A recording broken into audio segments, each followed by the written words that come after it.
ৰাস্তা খতম কৰি দিয়ক আপুনি ক'ত লাগি আছে কৰ্মচাৰীসকলে আন্দোলন কৰিছে OPS লাগে বুলি আচৰিত পালোঁ আমি অসম প্ৰদেশ কংগ্ৰেছ কমিটিয়ে হিচাপ কৰি উলিয়াইছিলোঁ যে হিমন্ত বিশ্ব শৰ্মাই প্ৰায় 18 বাৰ পঞ্চায়ত নিৰ্বাচনৰ দিন তেখেতে কালিলে পাতিম পৰহিলে পাতিম কৰি আছিলে উপায়হীন হৈ পেলাই 6 এপ্ৰিলত গুৱাহাটী উচ্চ ন্যায়ালয়ৰ দ্বাৰস্থ হোৱাৰ সিদ্ধান্ত লৈছিলোঁ ইলেকশ্যন কমিছনাৰক নিশ্চয় ধন্যবাদ দিম যে অন্তত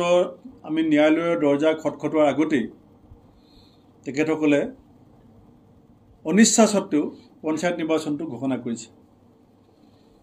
কিন্তু মই ইলেকশ্যন কমিছনাৰক এটা কথাত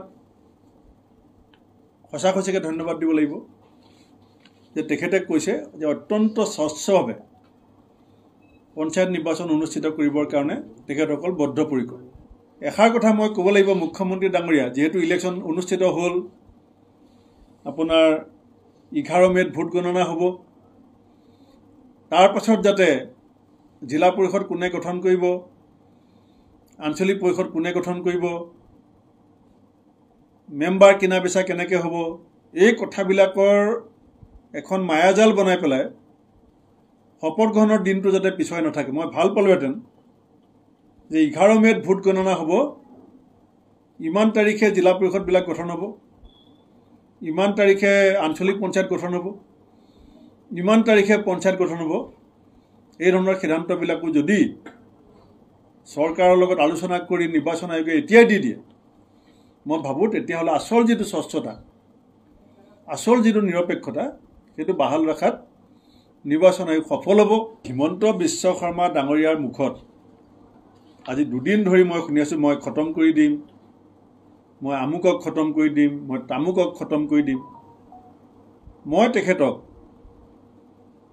কেইটামান পৰামৰ্শ দিব বিচাৰিছোঁ যে আপুনি যদি মুখ্যমন্ত্ৰী হিচাপে সঁচাকৈ আপোনাৰ সামৰ্থ্য আছে তে আপুনি অসমৰ নিবনুৱা সমস্যাটো খতম কৰক বানপানীৰ সমস্যাটো খতম কৰক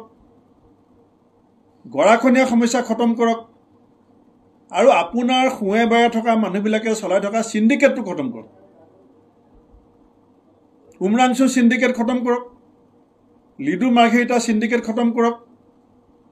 গাঁৱত থকা কেঁচা ৰাস্তাবিলাক পকা কৰি পেলাই গাঁৱত কেঁচা ৰাস্তা খতম কৰি দিয়ক আপুনি ক'ত লাগি আছে কৰ্মচাৰীসকলে আন্দোলন কৰিছে OPS লাগে বুলি তে OPSটো দি দিয়ক কৰ্মচাৰীসকলৰ সমস্যা খতম হৈ যাব